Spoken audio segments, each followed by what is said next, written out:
Ayan.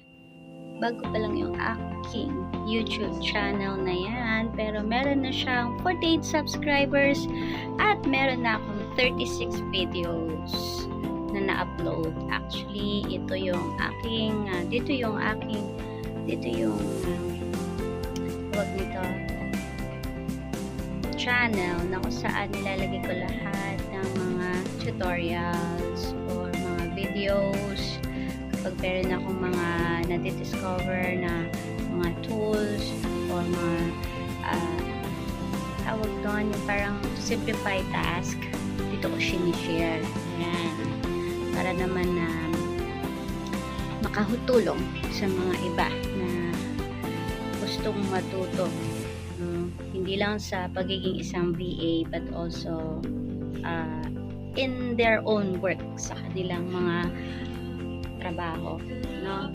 Sa kanilang mga kumpanya, I mean.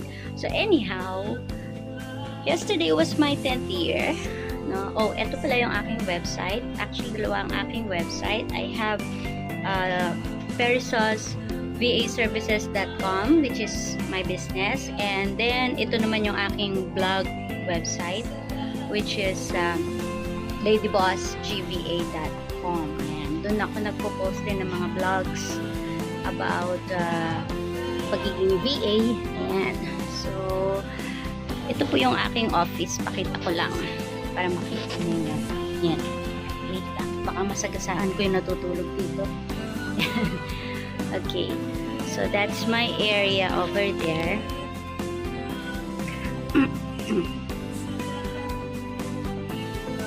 So, I have yan.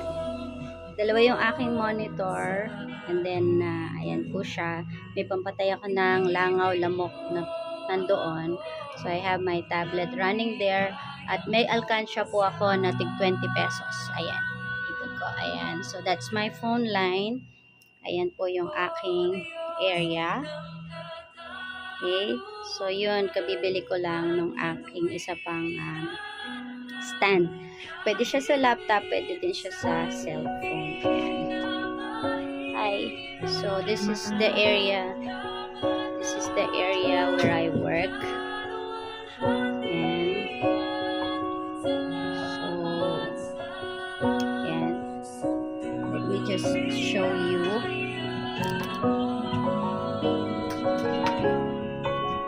Show you yung aking work today.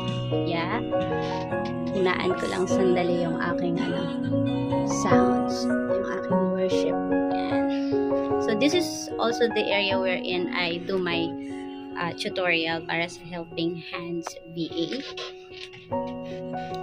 Yan siya. I have my webcam over there. Tapos yung tablet ko doon to monitor, and then ito yung aking isang monitor, which is a Gamdias. Tapos yung isa kong monitor is BenQ. Yeah, I think ito yata parang 32 inches or more. No, kasi dahil nagle-layout ako, I'm designing web pages, landing pages. So, very much particular ako lalo na pag gumagawa ng mga logo. So, I prefer to have a bigger screen kasi very much detailed ako para makita ko yung pinakamaliit na detail. Although hindi ako gumagamit ng PowerPoint, di ba? I mean not PowerPoint, Photoshop. Di ba ako ganun kagaling, at saka wala akong time to study the Photoshop. Yan. So simple lang, web designing, layouting ang ginagawa ko. Kasi naman yung mga clients namin, most of them are franchise of companies. Kaya meron silang iisang logo. So, like for 10 companies or 20 companies, isang logo lang ang ginagawa mo. Then we just change the city. So, since yesterday, it was my 10th year as a general virtual assistant. And then, nung in-open ko yung aking email, tada! Ang dami ng mga task. Plus, meron akong 1, 2, 3, 4, na new client onboarding. Ayan. And then the rest are just ads, editing the ads, Bing ads, and Google ads. So, yun ang gagawin ko ngayon. And then, of course, after doing this, I have another task which is, yun nga, activating ads in PPC AdLab. Yan. So, this is the one. Yan. But for now, I'll be doing Bing ads muna, which is this one. Yeah, just like what I always say, being a general virtual assistant is exciting for me, no? Other people may not, hindi sila ganoon ka, ano tawag nito, they are not agreeing that much on me, but ako kasi dahil nasanay ako sa iba't ibang departamento ng aking karera for more than 30 years, no, in different industry, different departments, nasubukan ko lahat yan. So mas marami kang malalaman na kapag general ka or jack of all trades. Yung nga ba sabi nila, jack of all trades, master of none. Pero I would rather be a jack of all trades. Alam mo lahat, no? You have an idea on everything, and then it's up to you to enhance which one you really prefer. So sa akin, I am more of loving what I am doing, no?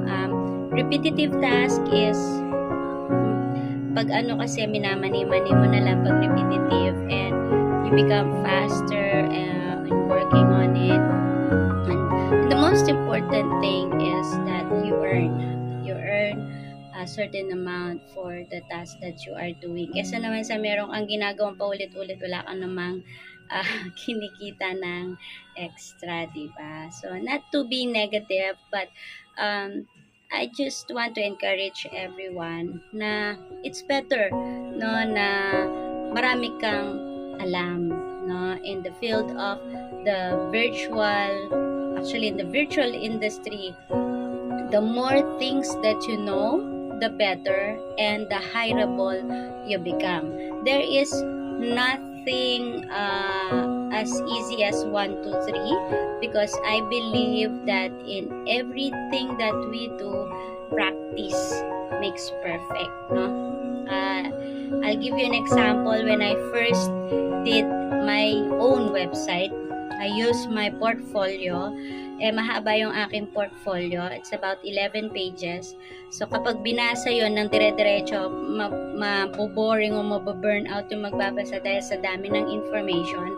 And so, I tried to look for a way wherein I can chop it off, and then gagawin ko landing pages. And within 24 hours of learning it, studying it, doing trial and error here and there, nakabisado ko siya. And then my website for perisosvaservices.com, parang wala man yata 3 oras natapos ko siya.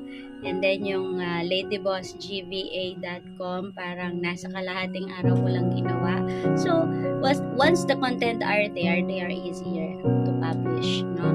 Kasi ka-copy-paste mo na lang, and then konting design dito, konting design doon, and then edit a little bit of a picture, then voila, okay na, no? So thank you so much, for listening, and I hope na-encourage ko yung mga tao or people out there who would like to land a work from home job. There's a lot of job out there, but I suggest that you start learning the skills now, right now. Huwag nang magpatumpik-tumpik pa, para sa ganon, once there is a hiring, they ask you, do you know about email management, social media management, lead generation, website design?